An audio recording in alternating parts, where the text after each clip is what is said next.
Back at the Vitalis Meadowlands Invitational, where a skirl of bagpipes can mean only one thing. It's time for the Eamon Coghlan Mile in the Brendan Byrne Arena. What could be more appropriate? Larry Rawson, I'm Bob Barsha with you tonight live. And Larry, obviously the high point of the evening thus far has to be Doina Malente's emotional world record in the women's mile. You know, for people who are just general sports fans, she just didn't train for 3 months for that, as she implied. She focused all her training towards that. There's the official results. She broke the world record by more than 1.5 seconds. Excellent performances in second and third, but obviously not close to what Doina Malente did, and she deserves a lot of credit. She did more than half of that, or just about half of that alone. And the crowd was with her all the way. We can expect another emotional race now in the men's mile. How do you see? Well, Ray Brown is expected to take it out. He is expected to be the pace rabbit, and Peter Elliott asked for a pace never run in history before indoors for the mile as fast. I don't understand it. He wants to go by the half mile at 150 to 151. Unheard of. I can't imagine anybody holding on to any kind of a pace. They die, as the runners say, because they go out too fast. It's going to be fascinating to see what happens in this next $100,000, Bob. Well, let's take a look at the records in the men mile. The world's mark, 3:49.78 by Eamon Coghlan in this building back in 1983. 3:51.8 in 1981, the mark for America's finest miler of the 1980s, Steve Scott, who we'll be seeing a little later tonight in the men's 3,000 meters. Here's our field. New Commonwealth Games champion Peter Elliott, Marcus O'Sullivan, who won this event a year ago and has won 4 times at the Wanamaker Mile of the Millrose Games in the Garden. Sidney Marie, a terrific American miler. Ray Flynn of Ireland, who has already won once this year. Mike Starr, former collegiate athlete at Georgetown University and very, very quick. And Ray Brown, a superb 800-meter runner to do the pacing. 4 of the 5 fastest indoor miles ever run in history were on this track, and that man has a share of them right there. He's had a difficult last 6 months. Marcus O'Sullivan curtailed his outdoor schedule last year because he wasn't running well. And he says right now, even though we wouldn't want to make a mile, I'm not ready to run 350. There's the man of the hour. As I said earlier, his coach, Kim McDonald, says 3 minutes 47 seconds is possible for this man tonight.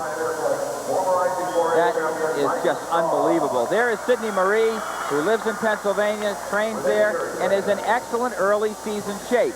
He traditionally points to the outdoor season in Europe, but he has run indoors at Harvard University earlier this winter, 3:56 for the mile. Last year he ran 3:51.66 seconds on this track for the mile. Marcus, I don't think he's ready to do that. And as I recall, he did a lot of that on his own, as Doina Malente did tonight. There you see Peter Elliott's credentials. The gold medal in the 1990 Commonwealth Games, silver medal in the 88 Olympics in Seoul. That mile time of 3:49.20, his lifetime best, is the 9th fastest time in the history of outdoor miling. Watch for Brown to break to the front. Quickly they are away. Ray Brown is out front and right behind him, Starr and Elliott. Marcus O'Sullivan drops back behind Sidney Marie into 5th position. Only Ray Flynn trails him. 9 to go. 10 laps to the mile. It is Brown, Starr, Elliott, Marie, O'Sullivan, and Flynn. I'm surprised at Mike Starr being up there at such a rapid early pace.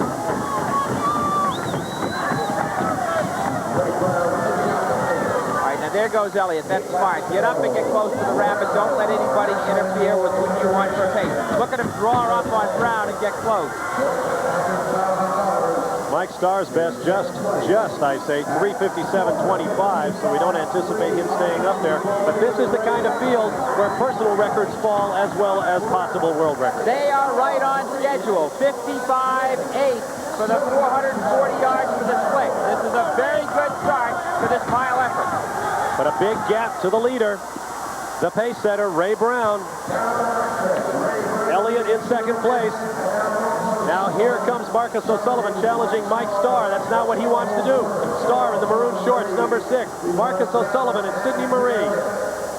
They trail by about 15 yards right now behind the lead pack. Brown did a smart thing. He looked over his shoulder on the last lap to see if Elliott was right with him.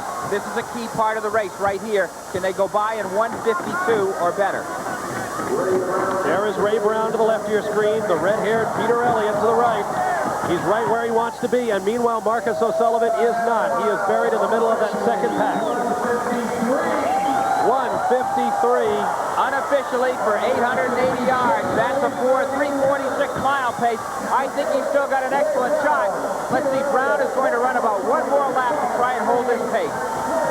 Peter Elliott looking very contained, running very erect and very smoothly. This is really impressive. Look at the low arm carriage and the man in the number 2. Red hair with an earring in his left ear. Peter Elliott, now like Joyner Malinte, he's got to do it alone. Less than 2 weeks ago at the British Commonwealth Championship, he ran the 1,500 meters in the metric mile equivalent of 3:50. He says he's ready. Like Malinte, Peter Elliott looking very smooth. Marcus O'Sullivan has gotten around. Sidney Marie trails him. Those are the second and third place runners. But this is the man everyone is watching. Peter Elliott. Behind him, O'Sullivan will try to close the gap, but it has grown to a quarter of a lap. A 40-yard lead Elliott has right now. The young man coming back off injury at this time last year. The strain now beginning to show as you saw him looking up. The sinews of the neck begin to bulge a little bit. Bob, he's a great 800-meter runner. I think he has a chance to have something left here with a kick. 2 remaining. Sidney Marie is second. Marcus O'Sullivan is on his shoulder for third. But the arms are still low, and Peter Elliott still looks very smooth. He will have 1 lap to go this time around, and once again, this crowd comes to its feet to cheer a foreign athlete trying to break new ground at the Vitalis Invitational. Final lap. 2:53.8. The crowd is on its feet down the entire arena. Everybody applauding. Look at the stretch. He has just a straightaway to go. He's got to keep it up. 3:43.44. He may get close. Unofficially 3:50.22, but let's wait. There's the second place battle. Marcus O'Sullivan back around Sidney Marie for second. You couldn't have asked more out of Peter Elliott. He has traveled half a world to be in this race. Unofficially 3:52.1. We'll have to double check that. Well, regardless of the record, it was another great, great run. Bob, the early pace we talked about, I think, was a little too much. 55.153, very, very fast. He's a good kicker. He's a silver medalist in 1988 at the Olympic Games at 800 meters, and he chose to go out hard rather than rely on a good kick. That was going to be my point, Larry, is what he chose to do, thinking he could keep it up and run 3:47. He definitely gave it a shot. It just wasn't there. He's an interesting story. He decided to retire from a regular 9-to-5 job he had a year and a half ago to focus on his training, feeling it's now or never for me. He's had good success. He was injured last year. He came back in time to win the Mercedes Fifth Avenue Mile, and he's had uninterrupted training since last September. It shows. There you see, unofficially, 3:52.1. A terrific indoor mile for Peter Elliott. Marcus O'Sullivan and Sidney Marie follow. O'Sullivan greets Elliott. We'll be back.